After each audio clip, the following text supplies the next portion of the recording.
injury update. Sam won't participate with the shoulder. Blake Cashman with the hamstrings. Frank will be out with just non-injury related with his vet day. And then Bless Austin missed practice today with a neck. We'll kind of see what's going on there. He's going to get an MRI and things like that today and try to figure out what's going on. Limited will be Henry, Perryman, Quinnen, and Vincent Smith.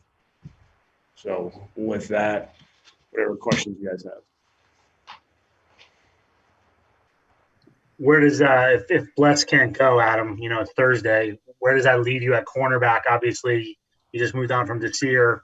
How does that position shape up for you? Yeah, we get real young real fast. So we'll figure out. We'll be testing some guys out, see who can do what.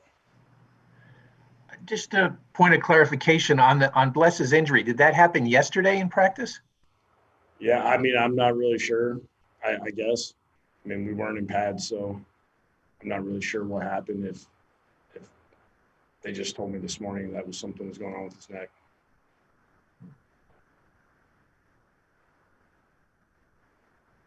Do you have a practice squad options? Because you're pretty low on numbers at corner anyway. Yeah. So what would be the next guy up? Yeah, we're low on numbers, Rich.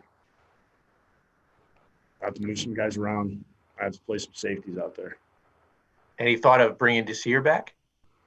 We'll see what the personnel guys say. What did you guys like about Hall in the draft, Adam, and specifically what have you kind of liked about him since you've got him in the building and seen him on the field a little bit here? Length, ball skills, confidence for sure. He's one of those guys where when you watch him practice and play, no matter what happens, he's the same guy every snap. I'm excited to see him going forward, see how far he can grow over the next 7 games.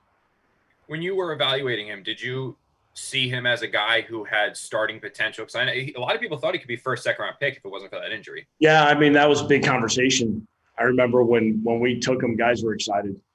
Felt like he was somebody. It was just all about getting him healthy and, see how fast could we get him, going in practice and things like that. Adam, where does Baloney fit in, the guy you picked up from the Giants?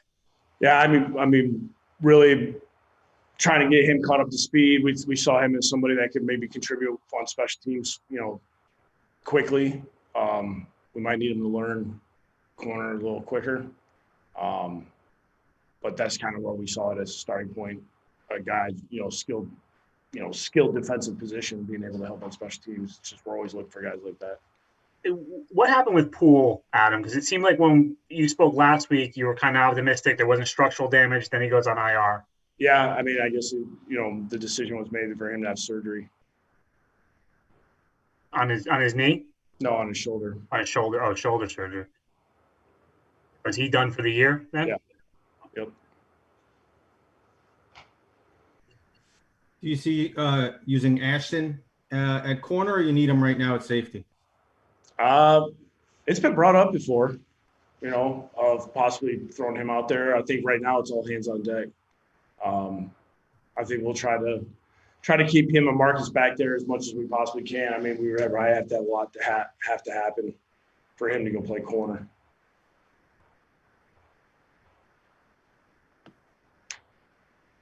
Adam, now I don't know how many weeks it's been, 3 or 4 weeks with Al calling the plays. How has that worked for you? Has that enabled you to do some of the other things you were hoping to do with that? Yeah, it gives you a different perspective on things. Kind of see who can do what, see who does, see who can, take direction well. And, when you're mapping out everything and talking through everything, it gives you a great chance to evaluate everybody. And that's kind of part of where you can get lost when you're running the whole thing, when you're trying to do all the offensive stuff. Things can slip through the cracks, less likely to happen when you're not. Adam, I think I missed at the very beginning with injury stuff. Where is Perryman at this point? I'm not sure. Limited. He's limited. It looks like he's going to be all right. We just got to make it through the next couple of days of practice. Can you speak to, and I know you spoke, I think, on Monday about it, or just speak to, what you saw out of those, those guys together. I mean, obviously it's been a big topic of conversation all year. But what did you see? What kind of rhythm did you see with Joe and those guys? Well, you could definitely tell the speed that they brought to the table really affected, the defense, which that's what you're always hoping for. He stretches the field, opens up things underneath. When you're playing teams that play man-to-man, you can get explosive plays, which we did. When you play teams that are normally zone-type teams, it's less likely they're going to jump into man and be like, hey, we can cover your guys, even though we're not, a cover one team. I think it makes it harder with those three guys out there for teams that do things outside of their comfort zone. You've been sorry about that. You've been speaking for weeks about making teams do that. Do you feel like you saw a little bit of that? Yeah, definitely. I mean, New England's not going to they're going to play man. Yeah. No matter what, whoever's out there. I mean, when they play Kansas City, they're playing man to man. They'll have some change-ups, but for the most part, they're going to play what they play. I do think playing other teams, though, when you're playing a team like Indy, when you see man against them, which they normally don't run man, that's when you probably have some issues. They're taking advantage of what you've got going on right there. What are San Diego's tendencies? Yeah, I mean they're not going to do a ton. They're not going to pressure a lot. They're going to play a lot of 3-week coverage. They'll play a lot of true zone. They'll play buzz coverage. It's kind of Gus's. It's kind of a little bit of what he did when he was in Seattle and Jacksonville, and then they've kind of converted over the years of but it's still true zone, and they get that front to play fast. They rush 4. They don't pressure a ton. So I mean, it's going to be about they might be simple, but they're going to do it really well. Just one more on that. What was your level of encouragement by what you did see, the other day? And do you think that was, more than just a one-off, so to speak?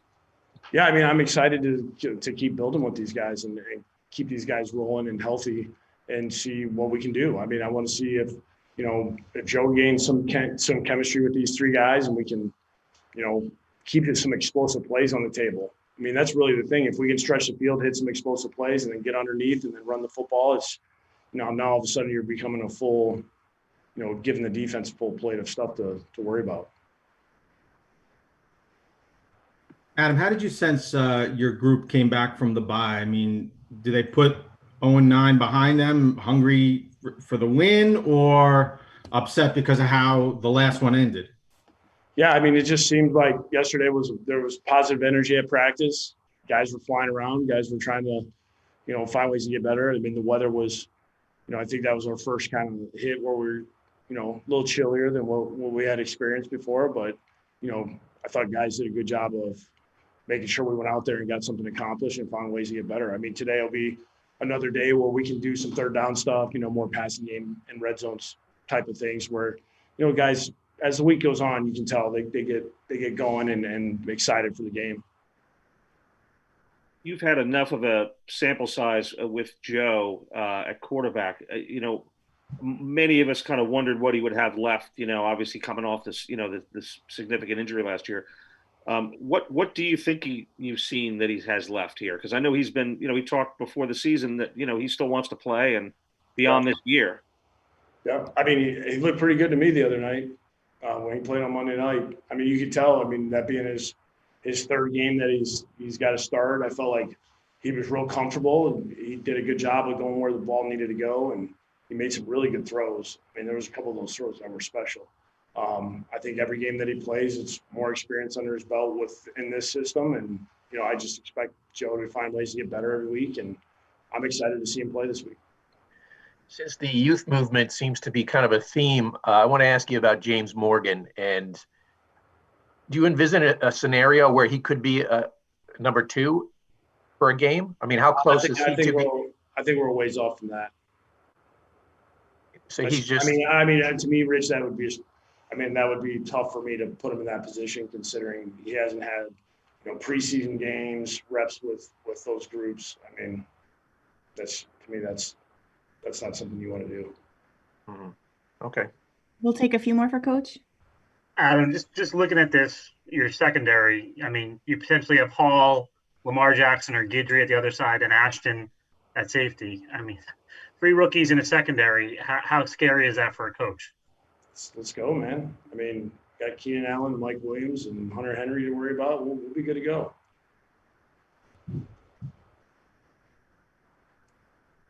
Any more for Coach? Thank you, Coach. Yeah, I just want to ask you a non-football on the COVID, with they intensifying the protocols. How does that impact you guys? I know it really doesn't start till Saturday, but I'm wondering how it most impacts you guys and how you do things. Well, good thing, Rich, is, since we were doing a lot of that during training camp, maybe we were a little bit ahead of the curve, trying to follow the league's protocols and what they wanted to do. So we'll make some adjustments, but it's nothing that we haven't done before. Our guys have been great as far as being able to handle any kind of these adjustments. When the leagues come in and say, hey, we need you guys to do this, this, and this, we have everybody in the building they ratchet it up and make sure that they get everything organized for the players, the coaches, staff members, to make sure that we follow everything and that we're on board. It takes a lot of people to do this as fast as we need to do it when we got to turn things over like this. It's not easy, but everybody's done a great job with that. So you're saying the league is copycatting the Jets, and that is what you're saying? Maybe. No, I mean we made sure that, because we were trying to figure out our whole layout here, in this training camp, because of the spacing and where we can put everybody as far as offices go and meeting rooms and things like that. So we took it a little slow, and we made sure that we did everything virtually. And then once we got everything figured out, and we start rolling, and now they make a change. So we shouldn't have any problems doing what they need us to do.